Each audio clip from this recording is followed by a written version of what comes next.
It is as mystical as it is poetic, a breathtaking landscape that reflects the courageous spirit of the ancient Maori. This is Aotearoa, the land of the long white cloud.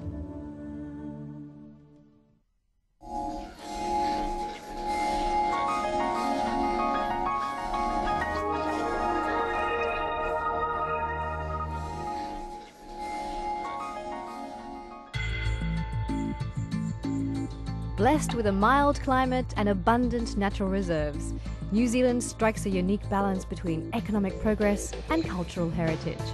There is a bit of New Zealand in everyone and for everyone, from adrenaline junkies to nature lovers, from culinary connoisseurs to shopaholics. This is Auckland, the country's biggest city, and for most travellers, their first taste of New Zealand. The country's commercial hub, Auckland, is a waterfront city where the urban buzz is matched only with its obsession for sailing.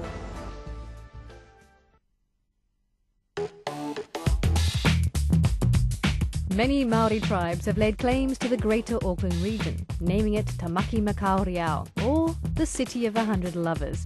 It wasn't until the late 18th century that European traders and missionaries settled, followed by Polynesian immigrants and, more recently, Asians. This ebb and flow of travellers and settlers have created the melting pot of cultures we see in 21st century Auckland. The centre of activity in Auckland is here, the Sky City Complex, a giant entertainment-cum-hotel development in the heart of the city. The huge Sky City Complex houses a 24-hour casino, a theatre, conference facilities and the Sky City Hotel. Comfortable and convenient, Sky City is Auckland's landmark hotel with over 300 spacious rooms. From Pacific Rim cuisine to authentic Chinese fare, Sky City also offers dining to suit most tastes. Sky City is also home to the Sky Tower, the tallest freestanding structure in the Southern Hemisphere. And at 328 metres, the Sky Tower is taller than the Eiffel Tower. It offers a panoramic view of Auckland City from its 4 main observation decks. This sky deck is the highest public viewing area, and taking in the view from here, you'd never guess that Auckland is surrounded by some 48 extinct volcanoes, the legacy of a prehistoric past.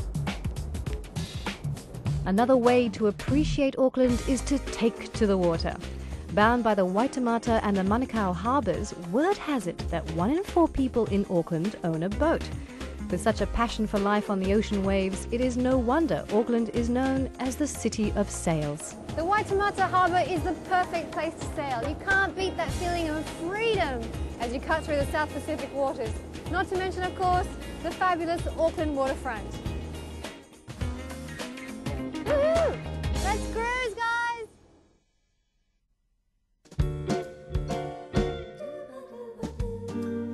Historic mansions left over from the Victorian era are scattered throughout the Greater Auckland region. In Remuera, an affluent suburb known affectionately as Remmers, a grand old villa has been lovingly restored and given a new lease of life.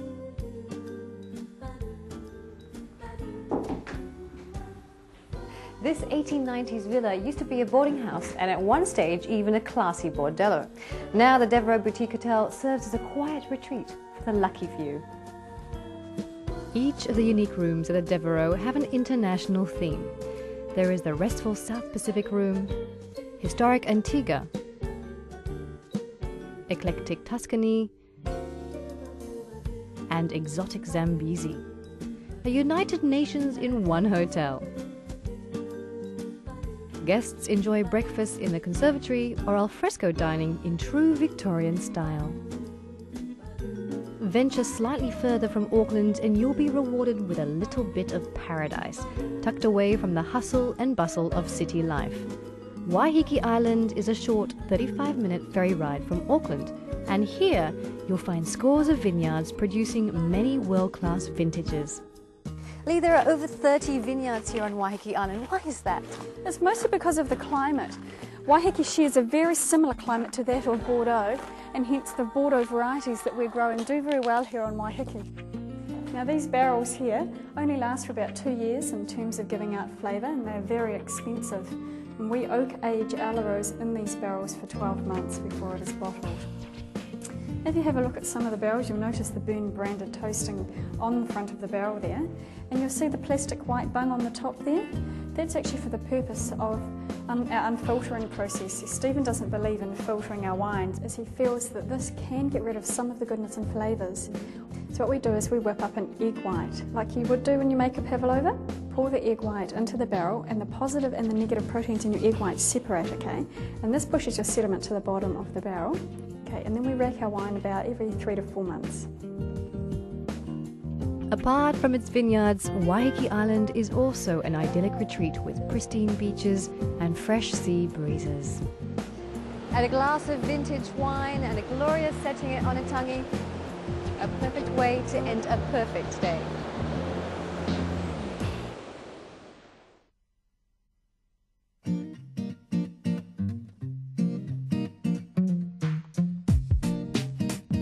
If shopping in downtown Auckland means big brand designer goods, then Ponsonby offers something a little more bohemian and offbeat. A short 3-minute drive from Auckland's inner city area takes you into the heart of stylish Ponsonby.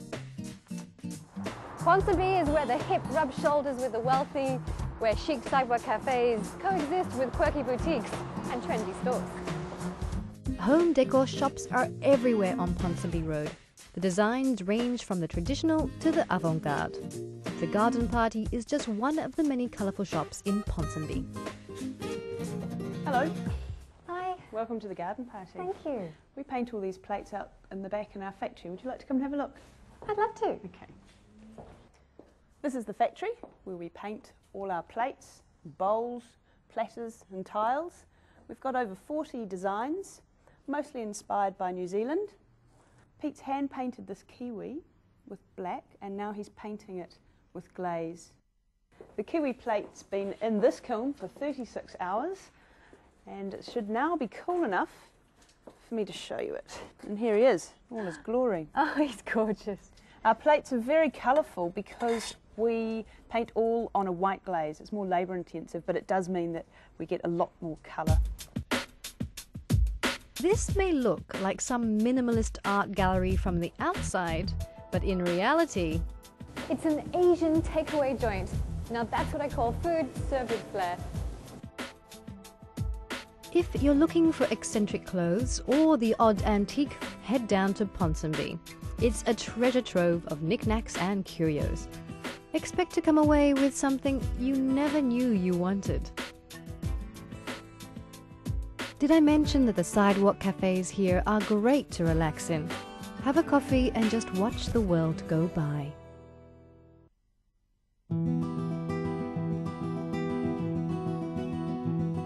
A 3-hour leisurely drive south of Auckland is Rotorua, a town built on one of the most concentrated volcanic areas in the world.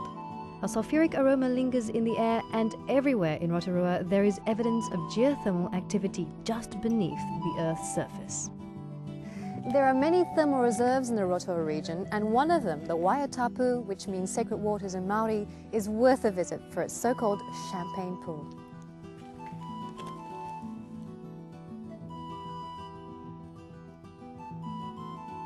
Nearby, another geothermal valley, the Te Whakarewarewa, looks like a surreal landscape from another planet. Situated in an active hydrothermal field in the center of the Taupo volcanic zone, the tectonic features in Rotorua are caused by moving earth plates forming a fault line, which in turn allows the immense heat pressure to erupt through the Earth's crusts. The result? A spectacular and colorful geothermal site of steaming craters, bubbling mud pools, active geysers and silica terraces. No visit to Rotorua is complete without indulging in a mineral bath. The Polynesian spa has the acidic priest and radiant spa pools, which are said to have natural healing properties.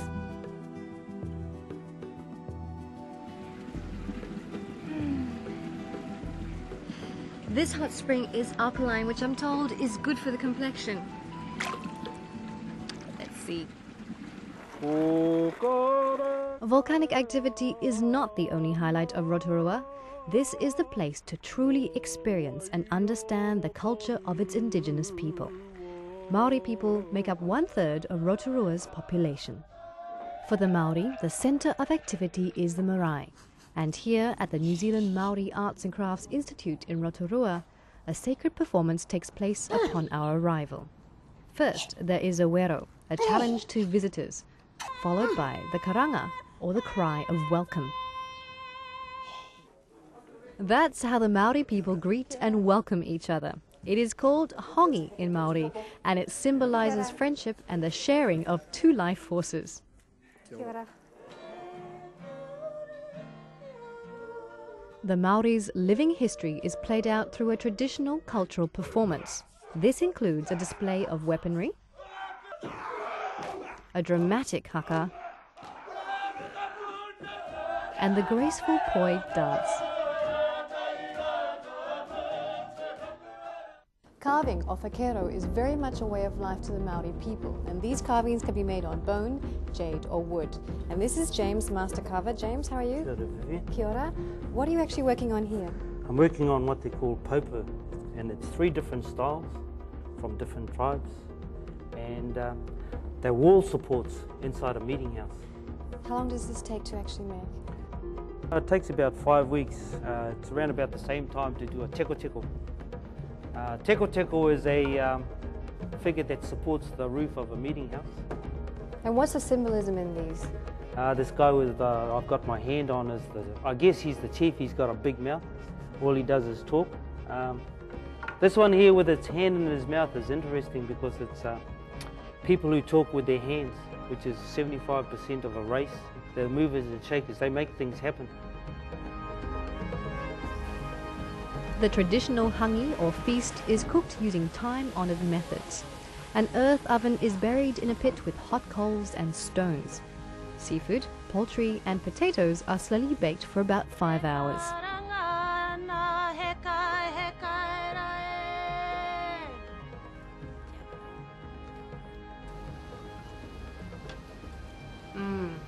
Tuna pie. Very good.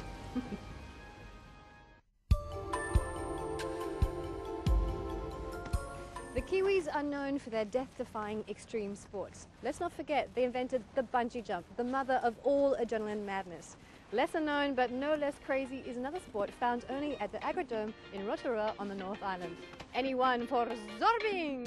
Vivian, how's it going? Good, thanks, Curry. Okay, tell me, what is this? This is what we call a trisel, Vivian. Inside this, we're going to be strapping in there, stuck to the wall. You'll be flipping head over heels all the way to the bottom.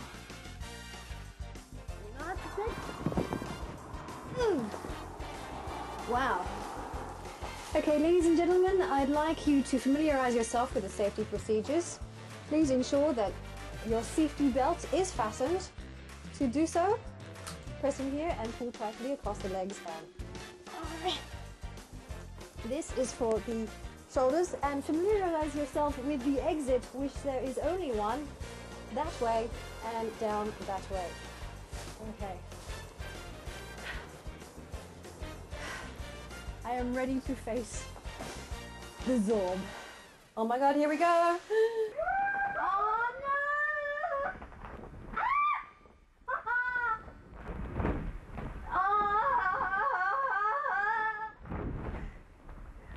Please stop!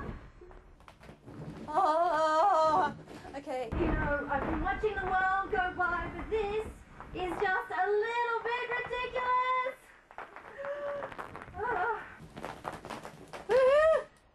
I'm alive. Just. But you know what? It's got my adrenaline pumping for more action. Next stop. Whitewater rafting. Yes. If you're looking for rapid transport of a different kind, New Zealand's mighty rivers have the answer. Righto. Well, I'm all geared up to tackle this monstrous river, I think. But it is a comfort to know that my guides are experts in swift water rescue. So, tally-ho. New Zealand's rapids are graded in terms of rafting difficulties to suit both the beginner and the serious thrill seeker. the most exciting part about rafting on the Kaituna River in Rotorua is the awesome 8-metre high drop over the Okere Falls.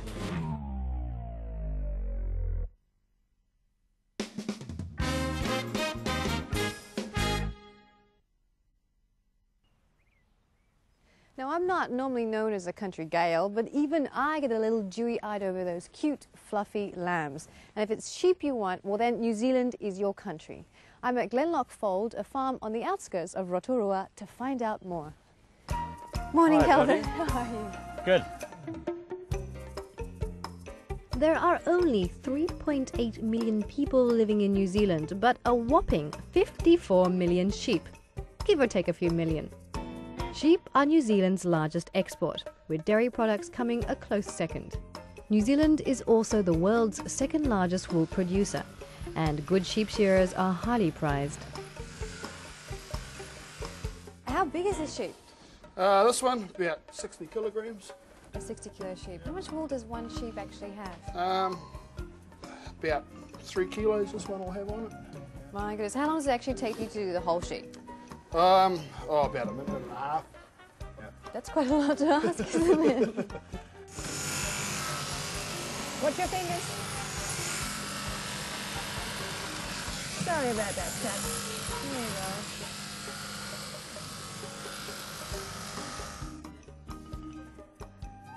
go. Well, as you can see, sheep shearing is extremely strenuous and back-breaking work, and thank goodness it's not my job. But Chris, thank you so much for showing us around the little shed and That's all right. shearing a couple of sheep for us.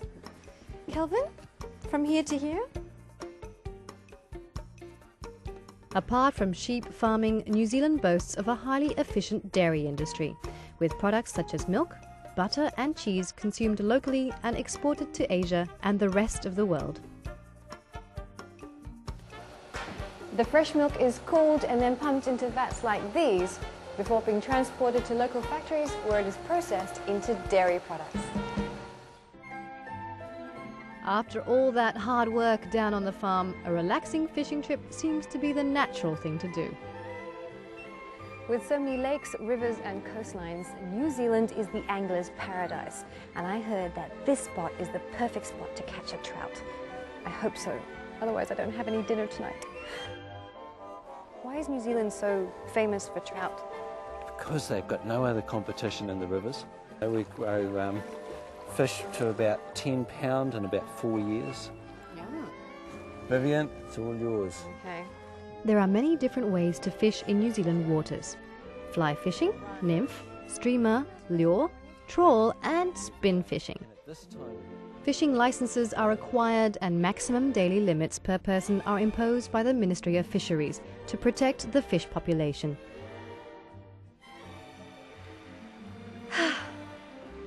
Well, it has been a beautiful afternoon. Unfortunately, no trout. The best season to catch trout is between October and April. So, John, lamb cutlets tonight? you cooking? Okay. Let's go catch a lamb. Okay, there's plenty running around the paddocks here. Sounds like a good idea. I reckon it'd be easier. I reckon the trout will be bigger for next time.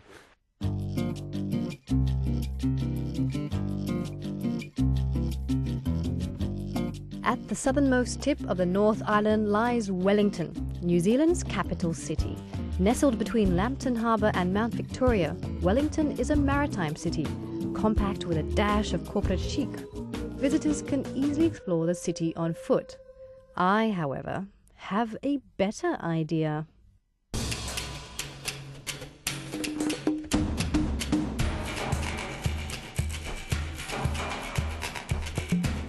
I am woman. Hear me roar! Woohoo! Tally-ho, jumps!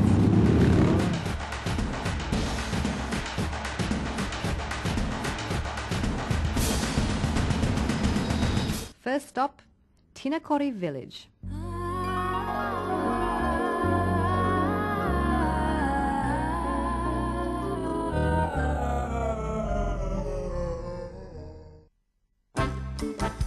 A tempting selection of specialty stores and galleries can be found in this small yet upmarket district of Wellington. Another familiar sight are these historic wooden homes which just ooze character. A little further up Tinnacorry Village Road is Catherine Mansfield's birthplace. And if you have a literary bent, this is the place for you.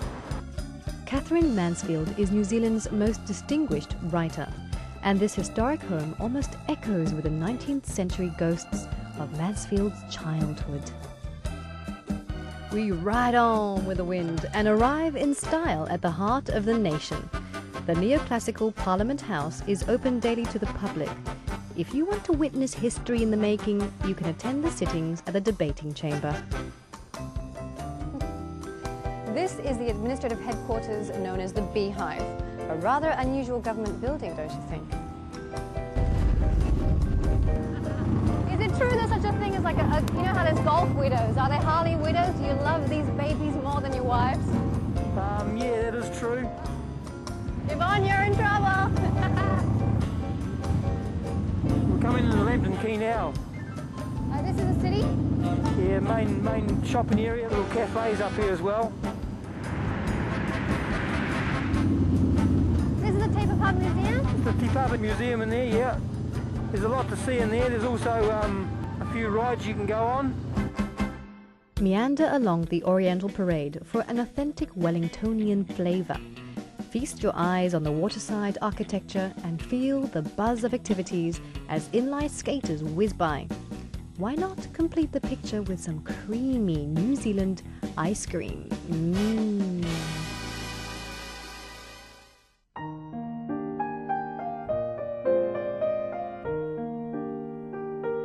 For a truly English experience in the Pacific, Christchurch is the city to visit. Settled on the banks of the Avon River, it offers the visitor beautifully preserved Gothic architecture, a vibrant art scene, and numerous parks and gardens. And part of that Englishness is punting on the Avon. Be transported back to an era where there was time for romance to be lived.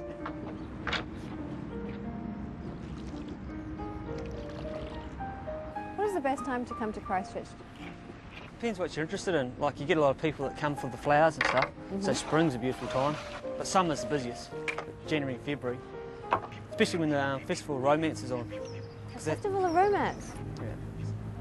It's in February the 14th through to the 28th. Okay. And have all these flowers in the river.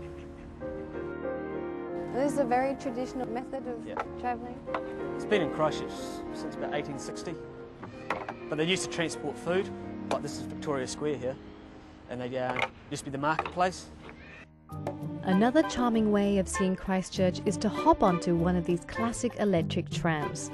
The trams were used in the late 1800s and remained until 1954, when they disappeared from the streets. These heritage trams have been lovingly restored to their original condition and reintroduced on the streets of the inner city in 1995. They are the only way to travel if you want a sense of history rather than speed. The tram weaves its way through central Christchurch, passing the Canterbury Museum, Botanic Gardens, Cathedral Square and the Art Centre, which is where I'm getting off to soak in the festivities at the Weekend Arts Market. Every 2 years in July, Christchurch holds an arts festival. But if you miss it, the Art Centre brims with activities, including a crafts market every weekend. Many artists have their own studio-cum-workshops here. You've got some great little designs here in the clock faces. What's your inspiration? Well, I mean, people make clocks and stuff, and I just thought, well, I had a clock piece to work with. Somebody just gave it to me, and I just thought, well, why not, you know, try paper mache one? Do something just, more interesting. A bit different, yeah. And the shapes came from my degree work, like ceramics, so I just tried to mimic those shapes, and that's where they've all started from. The ones I started at doing at first were based on like circus acrobats and animals and things like that. So. Okay, now these clocks are actually made from paper mache. What exactly is paper mache? The paper mache I use is just layers of paper with you know, a very strong glue paste, which I mix up actually. For me, it's really just a strong finish on the clock for me to paint on. It gives a good surface to paint on. Now, are you a person that is on time? No, not really. Well, I'd like to be. But So no matter how many clocks you've made, you still run like... yes. Well, it's really funny because I actually haven't got a clock in my house.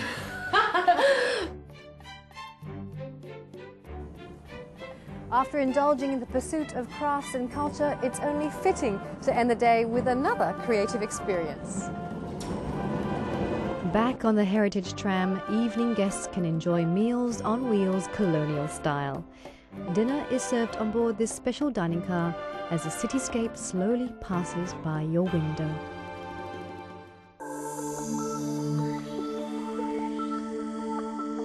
I'm waiting at the Christchurch railway station for the Transalpine Express, which is rated as one of the top 5 most spectacular train journeys in the world. And it's not surprising really, because New Zealand's South Island is famous for its astounding scenery. All aboard!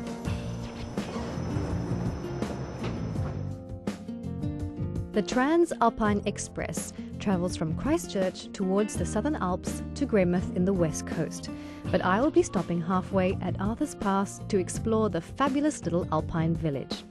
As the train chugs along, the farmland collage of the Canterbury Plains comes in full view. The Transalpine then winds through the foothills to reveal the dramatic Waimakariri Gorge. Travelling high above the Waimakariri River, the train crosses several major viaducts and tunnels en route to Arthur's Pass, which is nestled in the Southern Alps. One of New Zealand's favourite outdoor activities is tramping, which is Kiwi for trekking. Although there are 2 or 3 day tramping trips here, I think I'll settle for one of those short little nature walks instead. As the gateway linking Canterbury in the east to the wild west coast mountains of the South Island, Arthur's Pass was used by the first European settlers on the lookout for gold and trading opportunities in the west. The Maori, on the other hand, travelled this route searching for the other elusive treasure, jade or punamu.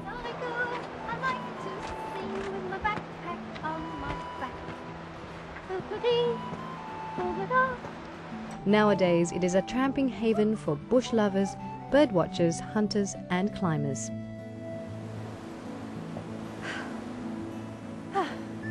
A short 1 hour tramp from the village takes you to the Devil's Punch Bowl waterfall.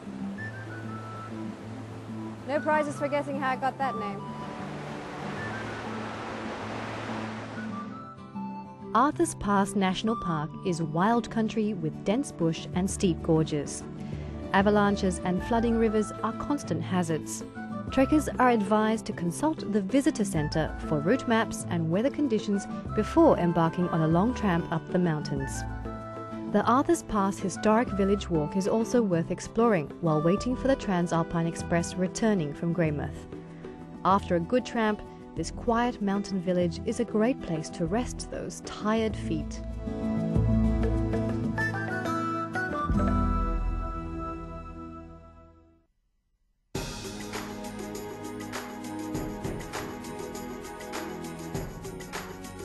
En route to Mount Cook on the South Island is the beautiful turquoise Lake Tekapo.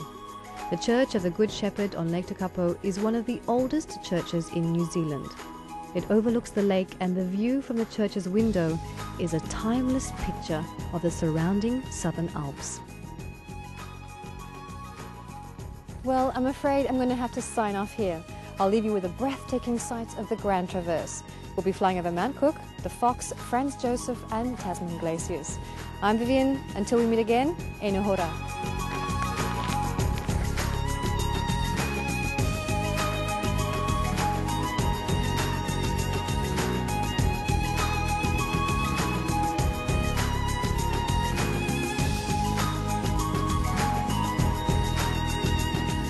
If you'd like to travel to New Zealand, then Cathay Pacific can fly you to Auckland daily and arrange your hotels through our tour operators.